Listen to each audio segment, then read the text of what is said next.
قالوا ربعك مو عدد تدور هنوع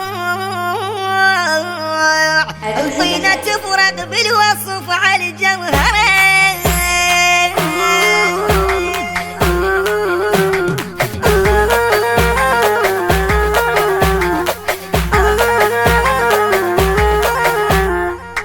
عمري ما سئت الأدب ويك العزيز ولا جرحت إحساسه حتى بكشماره طبعي ما أطاول على ابني الصغير ولا غلطت بحقه هم تعذره والغلط بلساني يما انطي مجال ما أصير براس رأسا عن ترى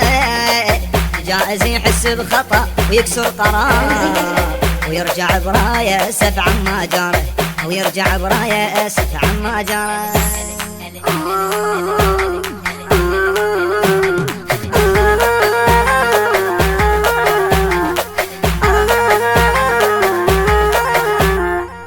مو ضعف مني القصد ما اريد ابيع على كره الباع وبربع اشترى وامشي ويناسي عديل خط مستقيم شلون من يمشي القلم يبسطه